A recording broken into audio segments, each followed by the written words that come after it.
vamos a volver a hablar de un tema recurrente por estos días. Estamos hablando de la reforma tributaria. Y varios son los temas que se han dado a conocer, que son del manejo público, pero hay muchas informaciones que están allí en este proyecto que se empieza a discutir en el Congreso de la República. Uno de ellos tiene que ver precisamente con la cartera de Minas y Energía. Queremos que el ministro Diego Mesa nos cuente un poco sobre esos temas que están incluidos, que le competen a su cartera y que están incluidos en esta reforma de transformación social sostenible, como la llama el gobierno. Ministro de Minas y Energía, Diego Mesa, gracias por atendernos. Buenos días. Muy buenos días, Jenner. Un saludo especial a usted y a todos los televidentes que están a esta hora conectados. Pues queremos tratar algunos de esos puntos que tienen que ver con su cartera y que están en esta reforma tributaria. ¿Por qué una sobretasa a la SPM? En este momento ya existe la sobretasa, Jenner. Y aquí lo más importante decir es que con los cambios que se están haciendo, simplemente se hace una nivelación y en algunos casos inclusive baja la sobretasa. Hay unas diferencias, por ejemplo, de cuánto es la sobretasa específicamente en zonas de frontera y en zonas que no son zonas de frontera. Esto lo menciono porque las zonas de frontera tienen un régimen especial de tributación y hace que los precios sean diferenciales. Aquí lo que estamos haciendo es algo que sea más uniforme en todos los departamentos y lo primero que hay que decir es que eso no genera un incremento de sobretasa generalizado. Inclusive en varios departamentos hay una reducción llena. Sí, ministro, pero entonces, ¿cómo va a ser esa diferenciación? ¿En qué va a variar? ¿En qué regiones va a variar? En algunas regiones, como el caso de las zonas de frontera, hacemos que la sobretasa se pague sobre la misma base. ¿Cuáles son las regiones zonas de frontera? Departamentos como es el caso de Nariño, el caso del Cesar, el caso de La Guajira, el caso de Cauca. Son en total en 13 departamentos. No todos los municipios de estos departamentos son considerados zonas de frontera, pero el efecto general es relativamente neutro en el caso específico de la sobretasa, Jenny. ¿Y esa sobretasa se va a repartir como se venía haciendo o va a cambiar en algo en lo que se propone en esta reforma tributaria? Pues la sobretasa tiene una distribución para los entes territoriales y eso en ese sentido no hay un cambio particular, Jenny. ¿Cómo va a funcionar, ministro, el impuesto al carbono? Esa es una pregunta muy importante. Esto hace parte, Jen, de todo el paquete de impuestos verdes que se ha denominado. El impuesto al carbono existe hoy en Colombia, se le aplica solamente a ciertos combustibles. ¿Cuál es la propuesta que está en el proyecto de la reforma de transformación social sostenible? Es también incluir ese impuesto al carbón, que hoy no está, y a el gas natural y el gas licuado de petróleo para generación de energía eléctrica, pero con algo muy importante, y es que se da un periodo de gracia para el carbón en general, para cualquier uso, y para el gas natural y el GLP para generación de energía eléctrica hasta el 2024. O sea, ese impuesto no se grabaría en esos casos ni este año, ni en el 22, ni en el 23. Arrancaría en el 24. Y en el 24 arrancaría con una gradualidad donde en ese año se aplica solamente el 20% de la tarifa del impuesto al carbono y el siguiente año, el 25, sería el 40% de la tarifa hasta gravarlo con la tarifa plena en el año 29. Esto se hace después de haber tenido varias discusiones con los gremios para darles tiempo a que puedan tener tecnologías que mejoren las emisiones de CO2, que las reduzcan y así tener una menor tributación. Entonces se les da ese plazo importante al carbón en todas sus formas, no solamente para generación térmica, sino para cualquier otro tipo de usos y para el gas natural y para el GLP en particular para generación de energía eléctrica.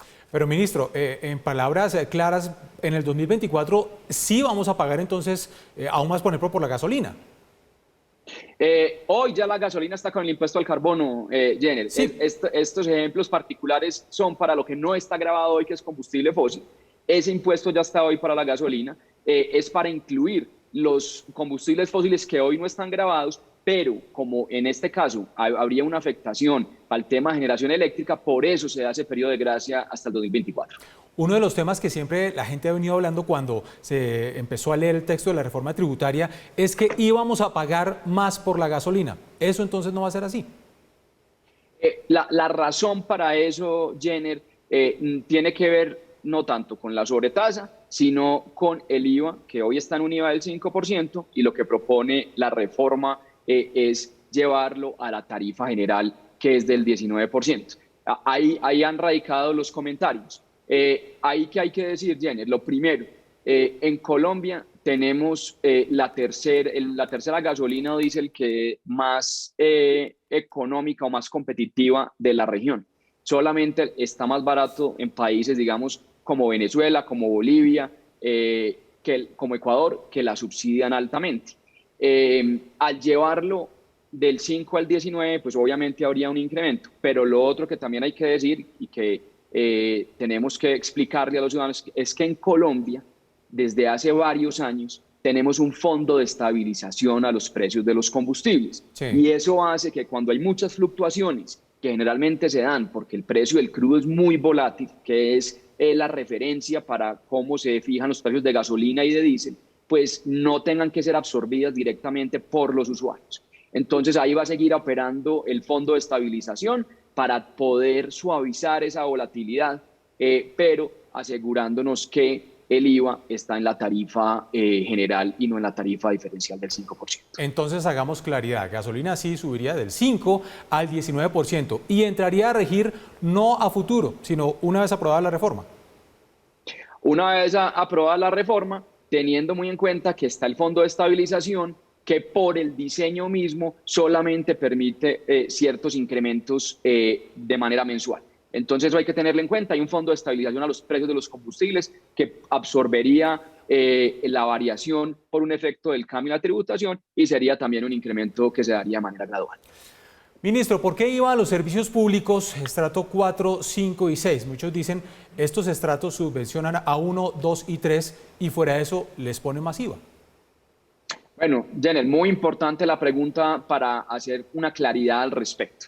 Nosotros tenemos en Colombia un sistema de subsidios a los servicios públicos, en particular energía y gas domiciliario. Y ese sistema de subsidios está basado en principios de solidaridad.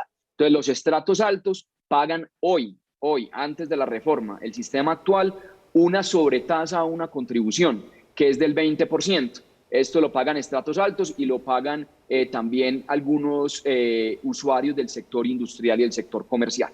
Entonces, lo que se propone en la reforma es eliminar la sobretasa. En las derogatorias está muy claro que queda eliminada la sobretasa del 20% y se pone el IVA del 19%. Entonces, al reemplazar una sobretasa que está en el 20% por un IVA del 19%, sobre todo para los usuarios residenciales, es algo neutro. Para el sector comercial y el sector industrial es algo que es beneficioso porque la sobretasa es un sobrecosto que no se puede cruzar contra otros impuestos, mientras que al ser el IVA se puede cruzar contra el IVA que ellos pagan en sus propios insumos. Entonces, termina siendo un efecto neutro o un efecto, digamos, positivo en el caso de las empresas. Y pues lo importante es reiterar que el IVA reemplaza esa sobretasa que ya existe hoy y no es que se le estén añadiendo mayores cargas a los servicios públicos.